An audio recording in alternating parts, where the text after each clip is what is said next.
An adaptation is the reproduction of literature into another form of display, usually affected by differing cultural times. For example, the 2005 to 2010 The Chronicles of Narnia film franchise is adapted from the Narnia Tales of C.S. Lewis's books of the 1950s.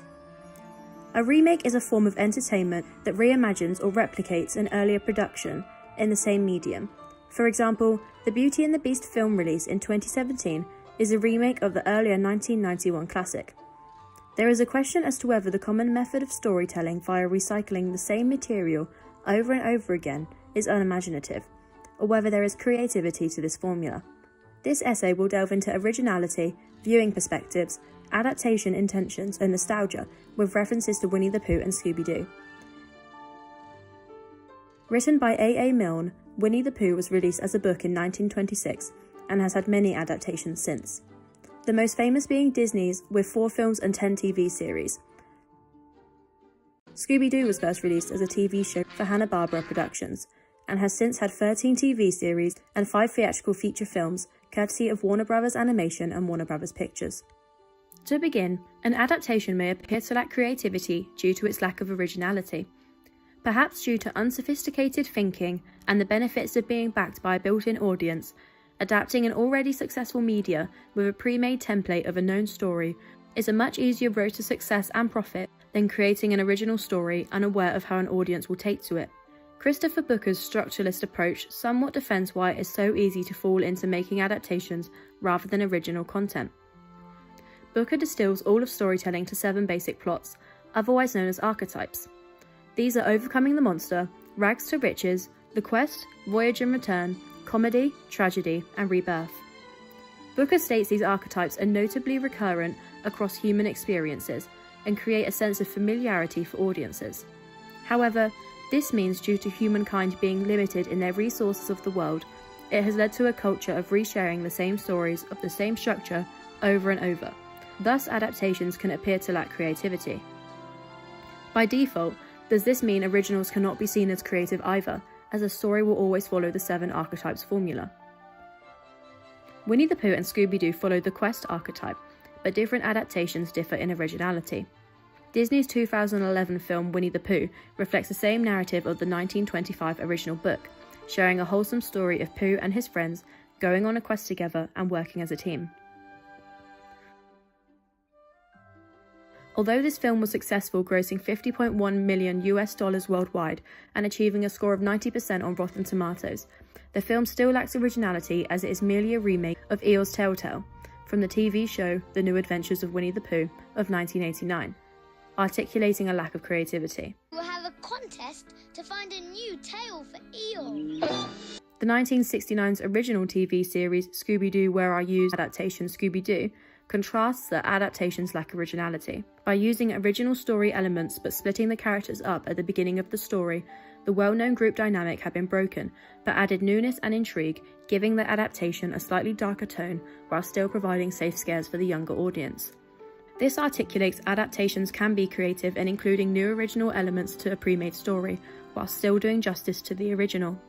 Despite breaking the original show's narrative formula, the film made $275.7 million, however only received a score of 32% on Rotten Tomatoes. In contrast to Winnie the Pooh's adaptation, is this score suggesting the less original and creative the adaptation, the better it will be received because it is more similar to the original? Or does the financial success of Scooby-Doo prove adding original elements to it was the right choice regardless of critics? Regardless, the lack of originality can make an adaptation appear less creative. Contrastingly, adaptations and remakes can be seen as creative as they enable audiences to view the media from new, alternate perspectives. Also, the intentions of the adaptation may be different to the original, reinventing its contents for newer audiences, ensuring it is culturally and socially relevant. Whereas written words can stimulate our perceptions indirectly, visual imagery does this directly. This gives the audience a more sensory experience and adds to the creativity of the story world. In celebration of the essence of the book, Disney released its first Winnie the Pooh short in 1966 titled Winnie the Pooh and the Honey Tree. This short, followed by many other shorts, full-length movies and numerous TV shows, gives imaginative characters a sense of reality, further engaging viewers in the story and characters. In 2002, the live-action Scooby-Doo movie was released. Similarly, in 2018, the live-action animated Christopher Robin film was released. Advanced modern technology creatively bringing the characters to life enables a completely fresh perspective to be taken on them, allowing more realism for the audience. Although it can be argued these adaptations take away the imagination of the originals, the adaptations bring freshness and newness to the modern generation, which is arguably a very creative way of keeping the original stories alive. Additionally, the intentions of those creating the adaptations can be different to the original. It can be argued the originality and creativity of an adaptation is relevant to that of the adapter. Translational subjectivity can play a significant part. Winnie the Pooh was originally created for A.A. Milne's son Christopher Robin based on his real-life experiences. Published following the brutality of the First World War, the stories provided a much-needed solace in a time of great sadness. The 100-Acre Wood was a welcome sanctuary from the horrors of the Western Front that remained fresh in Milne's mind and the many readers in the 1920s. The stories became an escape from reality for the viewers, capturing the innocence and wonder of childhood. Today, Disney's portrayal of the stories and characters has adapted, from their appearance to their personality. According to Dudley Andrew, adaptations play a crucial role in film practice as they address an era's cultural needs and pressures. The characters of Winnie the Pooh today are believed to subtly represent mental illness, and the stories normalise these and remove the stigma that societies today have enforced around them. This is Winnie the Pooh adapted to benefit contemporary audiences. Pooh, are you sure this is going to work? Well, of course, Piglet. Not only is it providing entertainment around these comfort characters that society knows and loves, but it subtly brings to light a topic very prevalent in modern day society, which is a creative way to adapt the story, whether intended to or not. Indeed I have. The Scooby-Doo original TV series was also a compelling time capsule of its era. It was 1969, and to underline the social unrest of the times, the teenagers would always rip the mask off of an authority figure who turned to crime. While considering the structure of the formulaic episodes that appear to each be a remake of the other, and while preserving the spirit of the original source material, James Gunn's 2002 Scooby-Doo adaptation altered its intention to make it culturally relevant, capturing the essence of the noughties. The film recontextualizes the main characters as satirical versions of themselves, and blends several popular cultural norms of the time. Oh, man.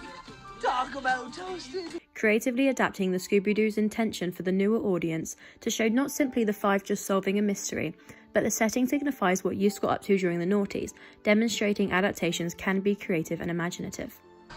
What up, dog? Keeping it real. An adaptation's creativity often gets linked to nostalgia. Is making nostalgic media creative or lazy and overdone? Joliffe states, nostalgia essentially drives a market almost exclusively focused on franchises and adaptations. Adaptations and remakes can appear less creative because it is reliant on the previous success of the material it is using. It guarantees a built-in audience, but neglects the process of coming up with the original stories for modern society, therefore demonstrating a lack of imagination. It can also be unnecessary. Audiences may not want to see their original, loved characters and stories reinvented. It could ultimately ruin the nostalgia for them. On the contrary, using the right doses of nostalgia can bring to life nostalgic memories for the right generation, reinventing characters and storylines for the modern day. This allows the audience to reconnect with the media they were once so engaged with, expanding their own version of that story world. Both Winnie the Pooh and Scooby-Doo belong to every generation that grew up with them. From the silent generation of the original Pooh and his friends, to Generation X with the introduction of new characters like Gopher, to the millennial generation of the hugely successful The New Adventures of Winnie the Pooh, to the theatrical feature-length films of the noughties, such as Pooh's Heffalump movie of Gen Z, to the live-action Christopher Robin of Generation Alpha. All audiences grew up alongside slightly adapted versions of Winnie the Pooh to the other. Although audiences are being presented with a lot of similar content, there is creativity in making adaptations that honour all of the previous media before it. In this respect, adaptations can be viewed as creative. Adapting popular franchises demonstrates both creativity and a lack of. While sacrificing originality reflects a clear lack of imagination, adapting pre-made media for a contemporary audience allows for new perspectives on characters and stories with new intentions for the audience, creatively altering the original text.